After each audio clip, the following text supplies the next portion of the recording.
반갑습니다, 여러분. RS입니다. 나스닥은 5%가 넘어가는 채권금리 때문에 폭락으로 시작을 했다가 장중엔 1% 이상 폭등하기도 했습니다. 장기채를 숏쳤던 빌 에크먼이 숏을 커버링했다는 소식입니다. 한 인물의 소식으로 미국 주식시장과 채권시장이 요동쳤던 하루였습니다. 저는 테슬라를 매수했습니다. TQ는 34.39불입니다. SOXL은 1.5% 하락했습니다. 테슬라는 한때 200불 근처까지 하락했습니다. 그런데 반등에 성공하면서 하락분을 모두 메꾼 상태입니다. 테슬라 레버리지 또한 11불 근처까지 갔습니다. 빌 에크먼은 리틀 버핏이라고도 불립니다. 연평균 수익률이 70%가 넘는 엄청난 성과를 거뒀죠.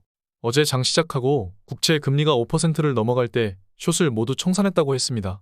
그러자 채권 금리는 다시 하락했죠. 지금의 고금리 장기화에서는 채권 숏이 위험하다는 것입니다. 빌 에크먼은 코로나 때 다 팔아라고 하면서 자신은 매입해서 큰 수익을 낸 전적이 있죠. 여러모로 대단한 인물입니다. 빌 에크먼이 숏을 청산한 이후 채권은 다시 급등했습니다. 빌 에크먼의 영향력이 그만큼 막대하다는 것이죠. 결론부터 말씀드리자면 저는 저번 주 토요일 두 차례에 걸쳐 테슬라 레버리지를 매수하였습니다. 결론적으로 어제 바닥을 찍고 상승했지만 저는 더 낮은 가격에 산셈이 되는 것이죠. 총 테슬라 레버리지 100주를 매수하였습니다. 좋은 타이밍에 매수했다고 생각합니다. 역사적으로 저번 주가 바닥이었다는 재밌는 통계도 있었습니다.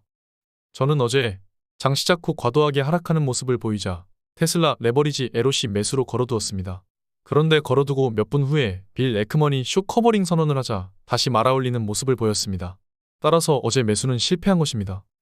결론적으로 제 테슬라 매수 차트는 이렇게 됐습니다. 저번 주 매수를 두 차례 했기 때문에 괜찮은 결과라고 보고 있습니다. 저는 테슬라가 더 하락해준다면 추가 매수를 할 예정입니다. 이번 200불 지지는 굉장히 중요한 자리였습니다. 한눈에 봐도 굉장히 중요한 자리였죠.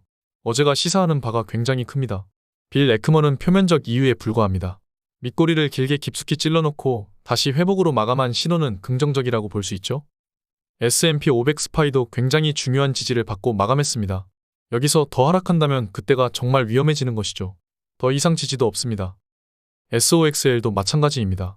지금 사실 어떤 주식을 사도 괜찮은데 지수가 움직이면 다른 종목들도 같이 움직이기 때문입니다. 그 중에서 테슬라가 하락률이 컸기에 테슬라를 매수한 것이죠. 테슬라는 정말 욕을 많이 먹는 기업이기 때문에 대중의 관심도가 높습니다.